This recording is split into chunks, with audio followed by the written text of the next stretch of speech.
Hello YouTuber family, તમારું સ્વાગત છે મારા વ્લોગમાં। તો આજે બનાવીશું મિની પિઝા।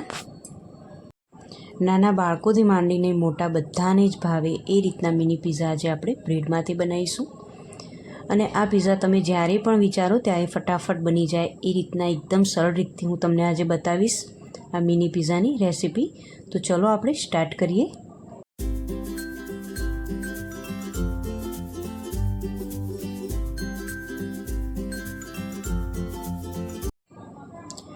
તો મિની પિઝા બનાવવા માટે મેં અહીંયા બ્રેડ લઈ લીધી છે। તમે મોટી સાઇઝની, મીડિયમ સાઇઝની કોઈ પણ બ્રેડ લઈ શકો છો। આમાં એવું કોઈ છે નહીં ચોક્કસ કે તમારે કયા પ્રકારની બ્રેડ લેવાની। આપણે નાની મોટી કોઈ પણ બ્રેડ લઈ શકો છો। અને આ રીતનો કપ લઈ લેવાનું, કાં તો કોઈ ધારવાળી એવી વાડકી લઈ લેવાની, જેનાથી આપણે આ રીતે ગોળ શેપમાં કરવાની છે બ્રેડને। જો આ રીતે ગોળ કટ કરવાની। અને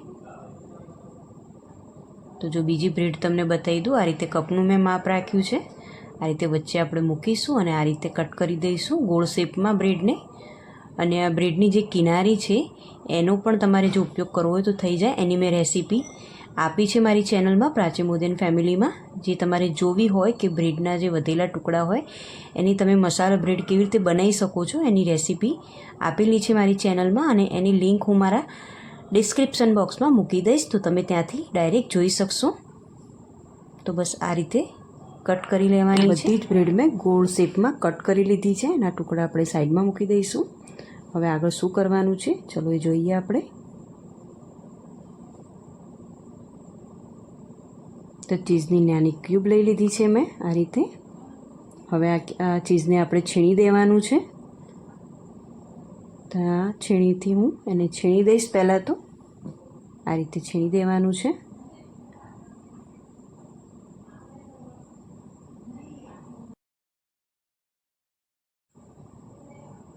તમારે જો વધારે ચીઝનો ઉપયોગ કરવો હોય તો વધારે લેવાનું। હું અત્યારે અહીંયા એક ક્યુબનો જ ઉપયોગ કરી રહી છું।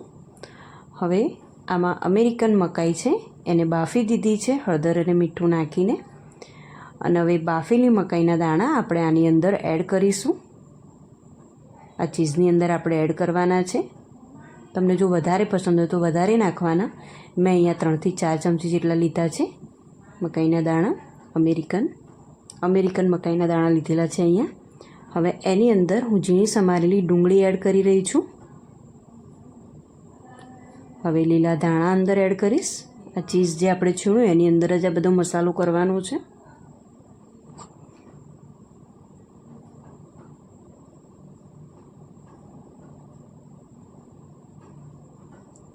હવે અહીંયા 1 ચમચી હું ચીલી ફ્લેક્સનો ઉપયોગ કરીશ। અંદર ચીલી ફ્લેક્સ આપણે એડ કરીશું।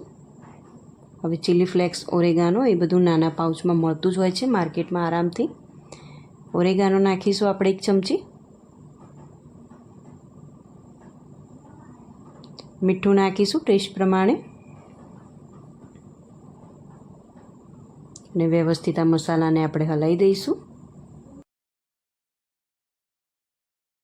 તો બસ રેડી થઈ ગયો છે આપણો મિની પિઝા માટેનો મસાલો। બહુ વધારે કંઈ આમાં પ્રોસેસ છે નહીં। તો બસ આ રીતે બનાવીને રેડી કરી દેવાનો।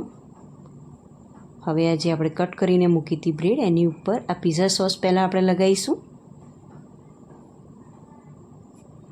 તો બધી જ બ્રેડ ઉપર આપણે પહેલાં પિઝા સોસ લગાવી દઈશું। જો તમારી જોડે પિઝા સોસ ના હોય તો તમારે એકલો ટામેટા કેચઅપ લગાવીને એની ઉપર આ મસાલો લગાવો તો પણ લગાવી શકાય। એ પણ ખાવામાં એટલું ટેસ્ટી જ લાગશે। તો આ રીતે હું અહીંયા પિઝા સોસ પહેલાં લગાવી દઈશ આની ઉપર। હવે આની ઉપર આપણે ટામેટા કેચઅપ લગાવીશું।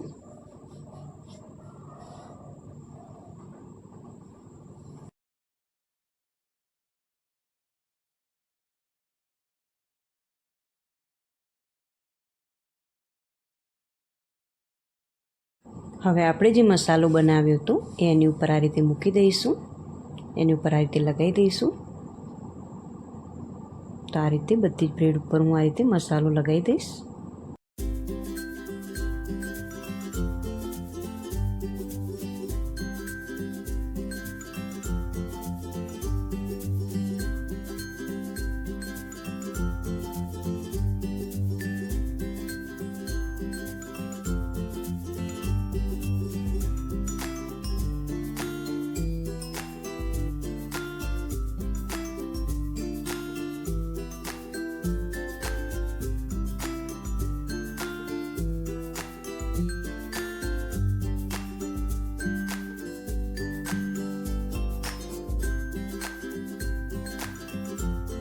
તો બધી જ બ્રેડ મેં રેડી કરી દીધી છે આ રીતે. તો હવે અહીંયા હું ઢોસાનો તવો લઈ લઈશ. એની ઉપર થોડુંક તેલ લગાવવું હોય તો તેલ અને ઘી લગાવવું હોય તો ઘી, તમે બંનેમાંથી કોઈ પણ વસ્તુનો ઉપયોગ કરી શકો છો. મેં અહીંયા તેલ જ લગાવ્યું છે.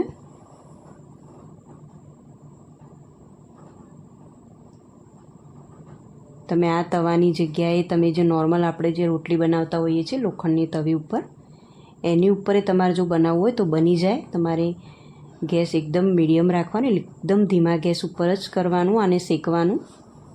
હવે તેલ લગાવીને એની ઉપર આપણે જે બ્રેડ રેડી કરીને રાખી હતી એની ઉપર મૂકી દઈશું અને ગેસને એકદમ ધીમો રાખવાનો છે. ચારે બાજુ એની તેલ લગાવી દઈશું આ રીતે,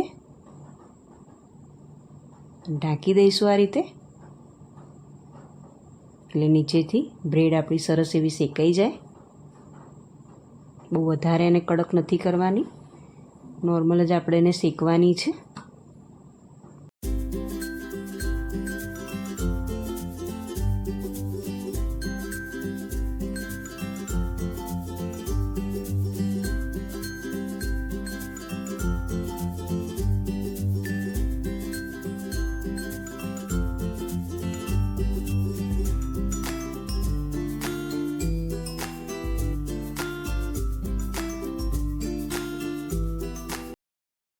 વચ્ચે વચ્ચે આપણે ચેક પણ કરતા રહીશું આને.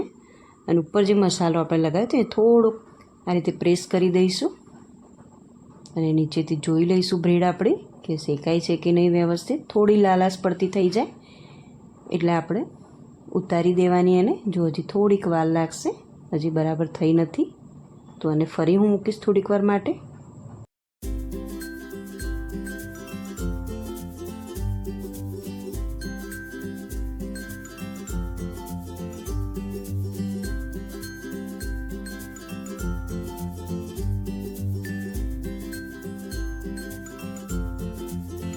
તો ફરીવાર હું એને ચેક કરું છું. તો જો આપણે નીચેથી જોઈ લેવાની આ રીતે, તો જો સરસ એવી લાલ થઈ ગઈ છે. બસ આ રીતની થાય એટલે થઈ ગઈ છે આપણી આ બ્રેડ. તો બધી જ બ્રેડ આ રીતે હું ચેક કરી લઈશ. એટલે આ રીતની શેકાશે એટલે તમે ખાશો એટલે થોડી આમ ક્રિસ્પી લાગશે. ખાશો એટલે ટેસ્ટ વધારે સરસ આવશે આનો. તો બસ આ બધી જ થઈ ગઈ છે બ્રેડ. તો આને હું ઉતારી દઈશ અને બીજી પણ બનાવવા માટે મૂકી જ દઈશ. સેમ આ જ પ્રોસેસથી આપણે કરવાનું છે. તો તમારી જોડે ઢોસાનો તવો હોય તો તમે એનો પણ ઉપયોગ કરી શકો છો. નોર્મલ આપણે રોટલી બનાવવાની જે તવી હોય લોખંડની, એનો પણ ઉપયોગ કરી શકો છો તમે. બસ ખાલી આપણે ગેસની ફ્લેમનું થોડુંક ધ્યાન રાખવાનું, એકદમ ધીમો જ રાખવાનો ગેસ. તો બસ આ રીતે બ્રેડ મૂકી દઈશ હું.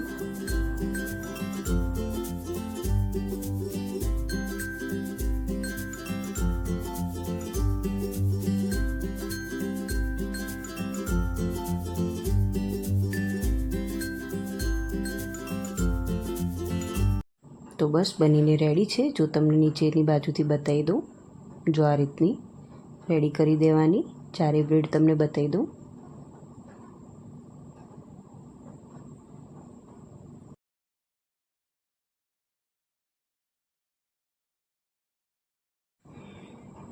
તો બસ રેડી છે ખાવા માટે. તમે આને ટામેટા કેચઅપ સાથે ખાઈ શકો છો. તમને જો આ મિની પિઝાની રેસીપી ગમી હોય તો મને લાઇક, શેર ને સબસ્ક્રાઈબ કરજો. અને ચોક્કસથી તમે પણ આ રેસીપી ઘરે ટ્રાય કરજો. તો ચલો મળીએ એક નવા વિડીયોમાં. ત્યાં સુધી આવજો. જય શ્રી કૃષ્ણ. અને તમને જો મારા રેસીપી ગમતી હોય તો મને લાઇક, શેર ને સબસ્ક્રાઈબ કરો અને કોમેન્ટ પણ કરો.